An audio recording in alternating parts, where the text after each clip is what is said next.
Etymology here, and I'm back to talk about Star Trek Lower Decks, Season 4, Episode 10, the final episode of Season 4, and my thoughts on it. It was not a great final. There are parts I can say I enjoyed, but the main story itself, disappointing. The character who was introduced in the last episode, I didn't realise who that was until I kind of did a little bit of research, and now I'm kind of very, very disappointed in finding out who that character was. I mean, to have him have this 1 fucking 60, like, the guy accepted responsibility for what he did. So why would he be doing any of this? Oh, and Mariner just happened to be at Starfleet Academy when he was dealing with his shit. I don't know. It seems like a bit of a flimsy story to me. Yeah, I can't say I enjoyed this episode. I also kind of think the side story with Tendi was kind of obvious to a point. I kind of knew what they were going to do with her. And, you know, there's good parts to this. I enjoyed how they got through the shields. I enjoyed seeing certain ships come back into canon. You know, there's good stuff in this episode, and I can at least a little bit respect the Wrath of Khan scenes that they did in this episode. I'm kind of a bit annoyed that they kind of come up with their own thing, but, you know, it's okay. And I did enjoy the Tom Paris joke in this episode. If you've watched this episode and you know who Nick Lakota is, you know what the Tom Paris joke in this episode was. I found that funny because when I was a kid, I was also like, yeah, doesn't he look exactly like another character? It was just funny. But overall, I don't think it's the best final episode of a season, especially for Lower Decks. But it's not the worst. I can live with it. Would I watch it again? Maybe, but probably not. So what would I give this episode out of 10? It'll have to be a 6. It's not terrible, but I just don't like the main story. And to have the entire season lead up to the main story, I mean, this main story does feel very disappointing. So that's what I'm going to give out of 10. It is a 6 out of 10. So let's go to spoilers now. If you don't want to hear spoilers, leave in 3, 2, 1.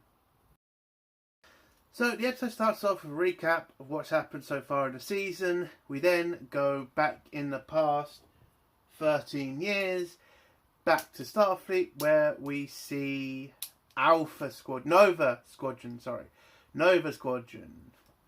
Nick Locarno's squad. Now, for some people who don't know who Nick Locarno is, he is a cadet who was training with Wesley Crusher at the Academy, and they were a part of the pilots squadron who, you know, did tricks and stuff at celebrations. They were the best pilots, and they were supposed to do this amazing show for their graduation. But Nick Lakota wanted to do a move that was prohibited by the Federation Pilot Corps because of how dangerous it is and how too many people have died trying to do that move. So Locarno, who wanted to put his name in history because he feared that when they go to new Federation starships, they'll just become nobodies and probably might not do anything with their career. So let's do something special on a graduation day and be in the book of history and all that shit. But unfortunately, something went wrong in the attempt to do a starburst. One of the cadets got killed. Nick Lucano tried to cover up and say it was just pilot error. Then we had the whole great episode. The episode's called, by the way, The First Duty. It's episode 519. Not episode 5. Season 5, episode 19. It's a good episode. It does show you, what, Picard expects of Wesley, how that whole courtroom stuff works. And yeah, it's a very good episode. I would suggest people go watch that. So, yeah, a little bit of backstory on Nick Lucano. Why I don't like this episode. Nick Lucano accepted responsibility for what he did. He accepted the punishment that he got. Why the fuck would he go fucking crazy now? Which is what they try to say in this episode. I mean, yeah, I can give respect to them for bringing back, Robert McNeil. I respect that. Great to see, him in Star Trek again, if it is only his voice. But that story ended.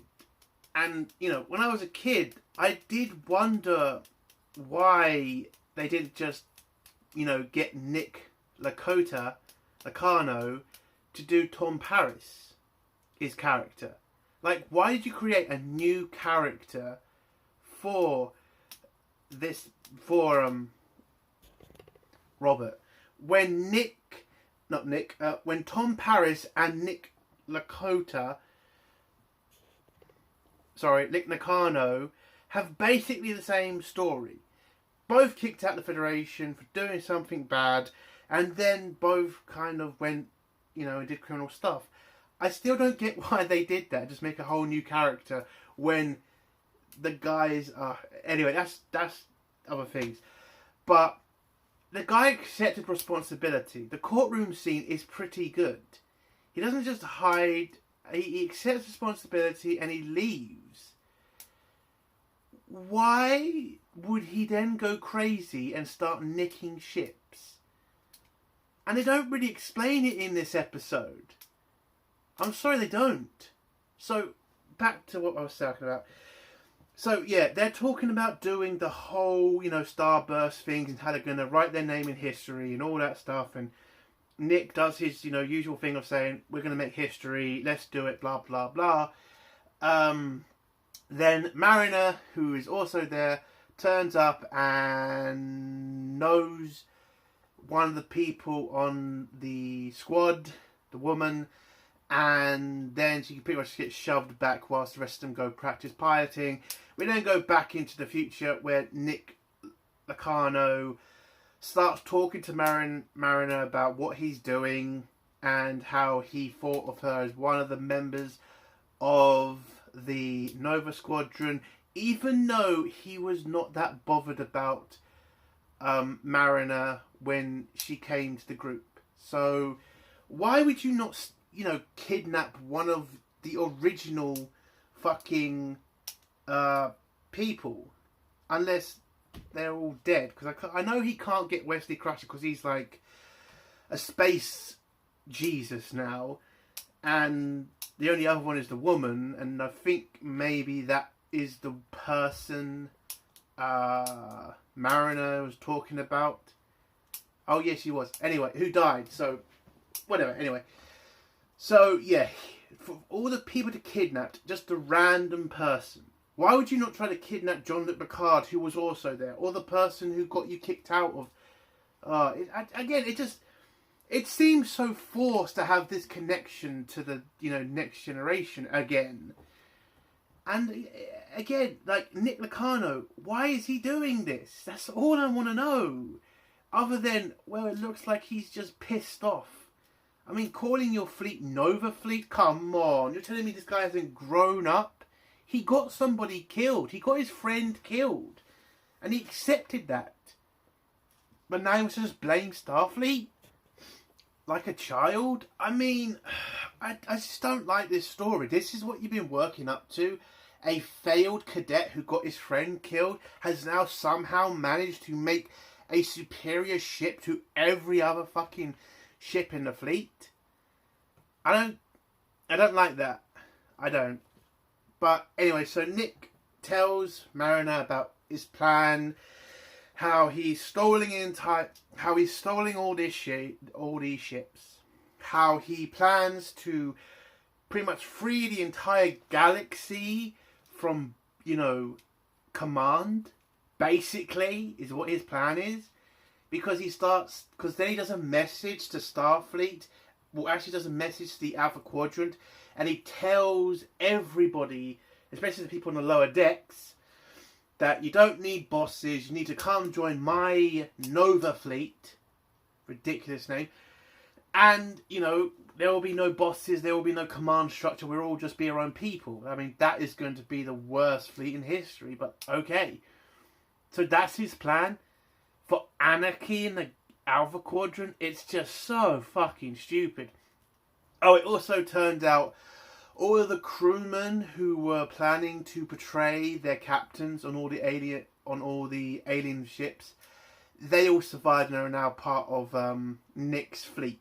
So they've pretty much taken ownership of all their captain ships and are now working with Nick. Not for, because that becomes a major issue in this episode, but with. And he also has somehow managed to make some shields called Tynar shields, and they're pretty strong, and he's surrounded his entire system that he now controls in them, so Starfleet can't send a fleet to come and destroy him, or at least it will take a very long time for the Federation to get past that. But he also has another backup plan, which is the upgraded Genesis bomb, and he threatens to use that device and kill trillions of people unless the Federation and the entire Alpha Quadrant listen to his demand. And that's pretty much for all the lower decks crews to be allowed to head to him and join his fleet. Again, I don't get how a guy who gets kicked out of the academy, who accepts responsibility for his actions, has now become some sort of, I don't even know what to call this. Like, I wouldn't say rebel, because he's not demanding to take over shit. He's just an anarchist, maybe? I don't get it. I mean, what the fuck was he trying to gain from any of this? It makes no sense. And again, that character had a very good ending. He fucked up, he accepted responsibility, and, he was going to do time for it and get on with his life. I mean, okay. Why would you bring back a character like that just to fuck him up? But whilst he's doing this speech, he then turns to Mariner because he somehow thinks he's convinced her to join his fleet. And then Mariner just says no and steals the bomb and tells the entire Alpha Quadrant that Nick Lacana is a nutcase and legs it with the fucking bomb. You're telling me you didn't keep that in a secure location? You just kept it next to you like a twat? Oh my god. So Mariner manages to escape. She gets to the shipyard and steals a Blade Runner. Not a Blade Runner. A Steam Runner class Federation starship. And uses the emergency controls. And then Nick and the rest of the Nova fleet chase after Mariner. And you can see that Nick is trying not to be in command by ordering people to go after her. So Nick pretty much uses reverse psychology, well, not really the reverse psychology, basically if you don't kill her, she could go off and tell the Romulans that you're alive, and if they know you're alive, they're going to come kill you, basically. And the Romulans then chase after Mariner, and so do a bunch of other people from Nova Fleet. Back with the Cerritos, Mariner's mum's trying to get permission to head to the system where Nick is to free Mariner, but the Federation, and I will respect the episode for doing this, they understand that this is a very tense situation between certain parties. Their ships have been stolen by what is technically a Federation citizen, but he is not in the Federation anymore. So the Federation is trying not to start any more wars. So they're trying to be very tactful. But Mariner's mum is pretty much pissed off and says they need to run in there and save Mariner, and pretty much defies orders, and they have to head to the Orion system to talk to Tendi's sister about getting a battleship, because the Cerritos is just way too weak to get through those new shields. So they head there, they make a deal. The sister doesn't really want to help the Federation because, it's the Orions and they are just a bunch of pirates and blah, blah, blah. I kind of don't get what the Orions are now. When I say that, I mean, when we talked about the Orions, it was mainly about the Orion Syndicate. I always thought the Orions, the people, joined the Federation and they were kind of a sorted out people, basically. They did their stuff, they went a bit crazy, and then they joined the Federation. Because you don't really ever hear anything about them. Or you actually might. I don't know. But I don't really like this whole story about them, just being pirates and stuff. It just is a bit ridiculous. But anyway, so the Tendi's sister refuses to help them. So Tendi says, okay, let's fight for it, basically. She says it's some ancient tradition bullshit, but I'm not going into that. And, Tendi's sister picks the biggest bitch to go into the fight, and Tendi picks the bird doctor guy. And I kind of knew that was going to happen because they're trying to make a little joke here, and it was just not funny. And I already knew why they were going to do it. She was obviously going to have a fucking allergic reaction to some bird shit or something, and what happens, yes, the big massive woman fighter was allergic to the feathers, but unfortunately for the Cerritos crew, the woman just collapsed on the bird guy, and that's apparently a win.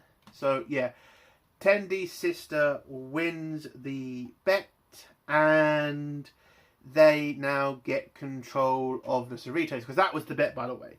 That was the cow bit. It's like, if we win the fight, Tendi's sister gives them a warship. If they lose the fight, Mariner's mum has to hand over the Cerritos to the Orions. I don't get what they want with a cheap-ass ship like that. It's not the best Federation ship. It's basically just a glorified science vessel at this point. No, not actually a science vessel. It's just a glorified transport ship. That's about it. But anyway, so they lose. She demands the ship be handed over to her, but Tendi knows that it's not really a good idea to hand over Federation ships to the Orions.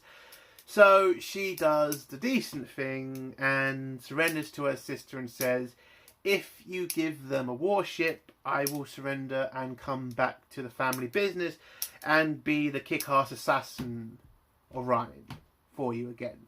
So she'll lead the Federation and do her bidding, because her sister's now the queen or something. And the sister agrees, hands them a ship, gives them a battleship, and when the Cerritos crew get to the battleship, turns out they were technically double-crossed by Tendi's sister, and it's just a broken down old battleship from the Orion's fleet. And the Queen pretty much says to, Mariner's sister, what did you expect? I'm a fucking pirate. Of course I was going to lie. And, yeah. Probably should have actually looked at the ship before you made the bet in the first place. But who cares? So they have to get this ship fixed up so they can use it against the shield to get the Cerritos into the system so they can rescue Mariner. But it's going to take time. We then get this callback scene from a couple of episodes ago where Rutherford's having a fight with that other engineer guy. They want to fix up... Well, Rutherford wants to fix up one part of the ship systems. The other guy wants to fix another part. They can't agree. So they do the stupid fucking Southern Doctor boat program, which apparently fixes all fucking problems. I don't know why that works, but apparently it works. So yeah, they end up fixing the ship and heading off to save Mariner. Mariner, on the other hand, is in a what's it called again? A steam runner cruiser, getting chased by a couple of ships. We get this kind of okay fight scene between them. Again, we rarely see a steam runner in Star Trek. They're normally just in the background. So it was fun to see that. But when Nick says you're in a very old ship, I'm just like, dude, it's a steam runner. Like, there are still Excelsior classes being used by the fucking Federation. And they're how old now? Like 100? And you're complaining about 10 years? Fuck off, mate. That's not old. The Excelsior's old. Other ships that the fucking Federation fleet are fucking old. But yeah, so we get a chase scene. Mariner manages to beat a couple of them. She hides in an ice field planet where she gets chased by a Ferengi ship. And Mariner brings it to the Ferengi like, the guy you're working for is not going to give you any profit. So what's the point working for him? And they pretty much go on to each other about rules of acquisition. And then Mariner, instead of destroying them, she fires at some of the ice, blinding the Ferengi. And yeah, she just goes somewhere to hide through it to find out what to do. Nick gets there with his ship, looking for Mariner. Mariner starts talking to the bomb like it's a woman. I don't know. And she has to find a planet somewhere to get rid of the bomb, because it looks like they're going to find her eventually. So she finds the planet. They head off. Well, she heads off over there to, use the weapon to stop Nick from getting it. But Nick traps her next to some obvious void, stormy field thing. And Nick tells her to surrender to them. And Mariner kind of then figures out, tries to get them to play off each other again. And it doesn't work. So Mariner knows that she's kind of fucked because she's surrounded. Heads into the field and tries to hide in there from Nick and his fleet. Nick tries to order his fleet in there to chase after Mariner. But the entire fleet is like, you're not the captain, you're not our boss. This is an all equal fleet. So basically, yeah, he can't really rely on them. The aliens he has on his ships kind of abandon him and head off to the Romulan ship. And Nick heads off on his own to chase after Mariner on his special ship. We get the iconic fight scene of Wrath of Khan with the end fight with the Enterprise and the Reliant, which was a very good scene in the film. This, I can accept. I can see it's a nice tribute to it. I'm not going to say it's a stolen scene. It's a nice tribute to it. I get it. But I kind of do wish they did something original. Again, you've really got to stop calling back to better Star Trek. It's not making me want to watch Lower Decks. It's just making me want to watch Wrath of Khan. I mean, that was a great fight scene. I mean, again, it has to be the only kind of realistic, I would say, space battle. I would say. Because I know in Star Trek it's kind of gone a little bit Star Wars in certain cases. Listen, I like the Borg fights. I like the massive fleet fights. But the most iconic space battle has to be between the Enterprise and the Reliant in that storm. It is. It's like two Navy submarines going at each other, and it was really fucking great to watch. But anyway, so I like the scene. I think it's an okay scene. I'm not going to call it a stolen scene. So, whilst this is happening, the Cerritos gets to the shield, and the captain put Boimler in charge of the ship. I like this scene because, again, I like the fact in this season, Boimler hasn't been just a bitch. He hasn't just been moaning all the time. He seems to have gotten a lot more respect, and I really do like that. And it turns out they couldn't really fix the battleship from the Orions. So what they're doing is using a tractor beam to pull the battleship to the shields, where Boimler releases the tractor beam and rams the Orion battleship into the shields. It blows up and opens the shields for about 10 seconds for the captain's yacht to fly through. I like seeing the captain's yacht. It was very fun to see, and it is fun, and it is good to know that apparently every Federation starship has a captain's yacht on it.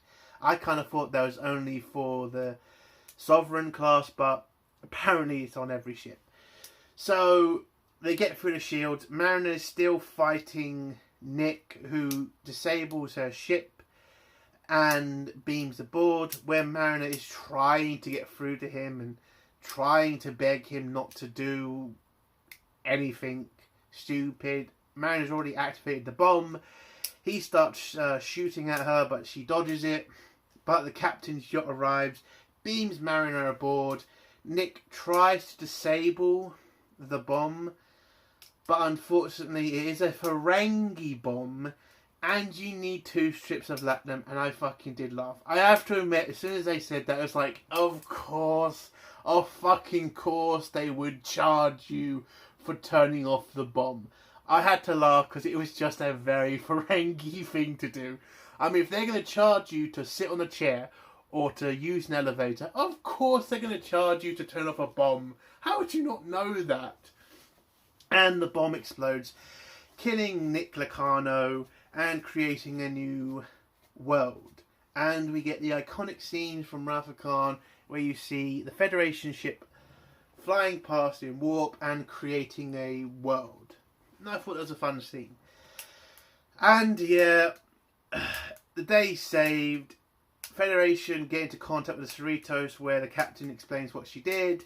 They pretty much do the normal thing, which is like, oh yeah, you did break orders, but that fixed everything. Everybody's happy. The people in Nick's fleet, the Nova fleet, have pretty much all legged it because they kind of realise all their respective governments are going to come after their blood. And they're now on the run. And so they're all the other governments are happy with the situation. They'll deal with their people. Federation don't take any blame for this. And yeah. And so the captain's off the hook. We get the last scene with Mariner, who I have to admit did grow a lot more in this season. I think she's becoming a lot more of an interesting character when she's not pissed up, drunk, or just being a fucking moron. And she starts talking to the group and saying, like, you know, she's happy that she's done what she's done in her life, but she now needs to focus, and maybe one day she can, you know, get out of her own way. Boimler, you know, still being so happy about being put in charge of Cerritos, being captain for a day. He's very happy about that. But unfortunately, not everybody in the group is happy, because a Orion ship arrives to pick up Tendi, and Tendi then has to leave the crew because that was what the agreement for the battleship. She has to join back up with her family and lead Federation. And she says goodbye to everybody. Beams back onto her ship, and you can see that Rutherford is the most sad about seeing Tendi go, because we all know what that is. But yeah, she's left. I mean, she's back with her people, and the end scene is just with Tendi pretty much getting, you know, in the mindset of an Orion again to do her job. And that's how the season, I mean the episode ends, and that's how the season ends.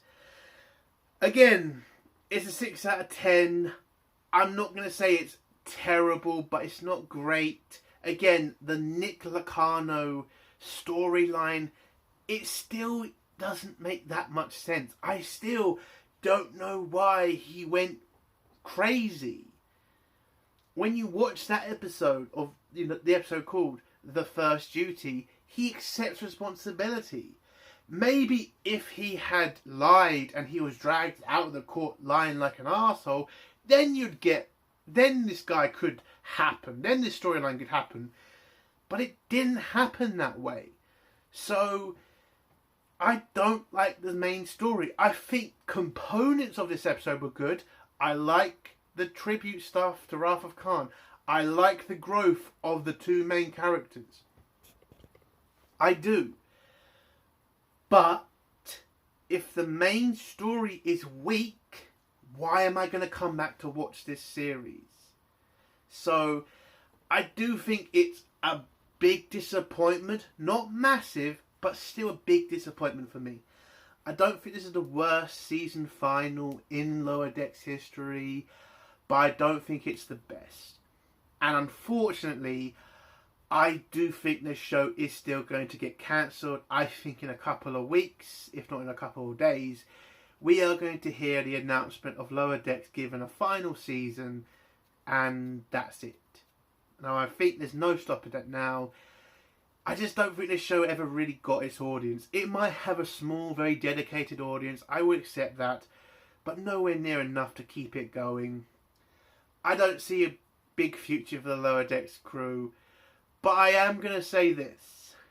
They have found something with this show. I think this season, the growth of Mariner, I have to say, is great. The growth of Boimler is great. Rutherford and Tendi are technically still the same fucking characters from season 1. So, I mean, some people can say finding out all that extra shit out about Tendi and Rutherford, they didn't really change their characters though, did it? They're still technically the same idiots. But Mariner and Boimler have definitely had a big transformation this season, and I like that. But overall, do I think this season I'm going to come back to watch episodes? Am I going to do what I always say, rewatchability with this season? I don't think so. I think this is just going to be a one and done. Again, if they had gotten the landing right, if they hadn't fucked up with the main story, maybe I could have given this season another go. But unfortunately, the main story is just the problem. And I just think with all the problems going on with Star Trek right now, and with the fact Paramount is trying to save a lot of money, this series, this show, it ain't got a future. It'll get one final season, I have no doubt. But I think that will be it. And a part of me is happy that's going to happen, but there is a small part of me that is going to miss this show a little bit. Just a little. And, yeah. That's the end of my review. Like this if you give it a like. You dislike this if you give it a dislike. And if you like my content, do think about subscribing. And if you leave a comment, I'll try to get back to it as soon as I can. Entertainment World Soldier. Bye.